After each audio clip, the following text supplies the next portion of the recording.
Mammoth Cave. Mammoth Cave is located near Bronzeville, Kentucky. Scientists estimate that the caves are 10 to 15 million years old.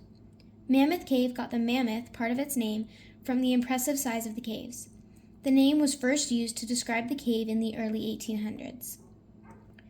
Mammoth Cave National Park has a variety of wildlife, including crustaceans, fish, insects, mammals, mussels, plants, reptiles, eastern gray squirrels, songbirds, snakes, salamanders, beetles, and freshwater fish. Wild turkey and white-tailed deer are common sights in the park as well. The park is also home to over 70 species that are considered threatened, endangered, or state-listed. Mammoth Cave National Park is located within the central Kentucky karst, a limestone belt that extends from southern Indiana through Kentucky into Tennessee. The cave was formed by water slowly dissolving soluble rocks like limestone or dolomite. This created the sinkholes, tunnels, and underground rivers which make up the cave systems. The erosional force of the Green River has helped to carve the limestone into the distinct landscape of the region over millions of years.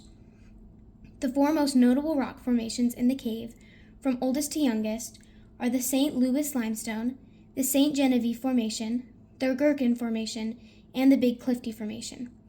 The largest caves are formed in the first three layers of limestone, while other layers are mostly formed from shale and sandstone. The sedimentary rocks were formed from sediments that were deposited when the area was submerged by an ocean 330 million years ago. Mammoth Cave is full of underground rivers, stalagmites, and stalactites, which are great ways to demonstrate erosion and deposition. Here, I built a model that can show us how erosion and deposition works to help form these marvelous caves. The first example of erosion and deposition is through the underground rivers in Mammoth Cave. When melting glaciers, snow, or rain run into a single spot, it creates a river. That river slowly erodes the sediment and deposits the material.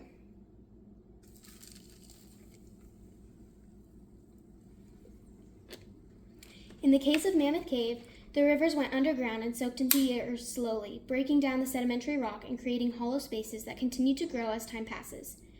Eventually, the water table drops, and the water can no longer fill the whole cave, so it leaves an empty pocket of air. This process continues even today. Another example of erosion and deposition is stalagmites and stalactites.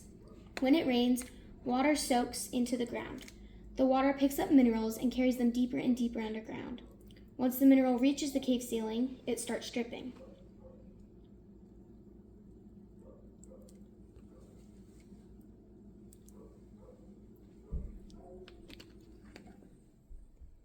The water and minerals separate as it drips, and the deposited minerals build up over time to create stalagmites and stalactites. Because of the resources that the rivers brought into the cave, many early people utilized the cave for shelter and other ceremonial uses. The first signs of human presence were seen in the caves around 12,000 years ago.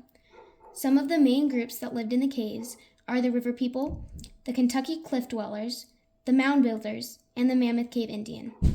The Mammoth Cave is one of the few caves that has signs of people who lived deep in the cave system, instead of just at the entrance.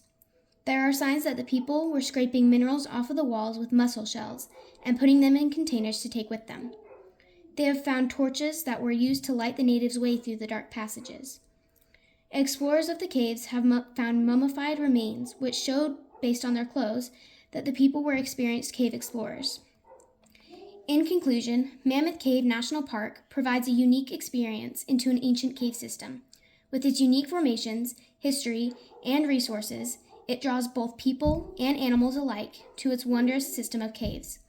It is intriguing to see the product of erosion and deposition processes and what can be built from those constructive and destructive forces.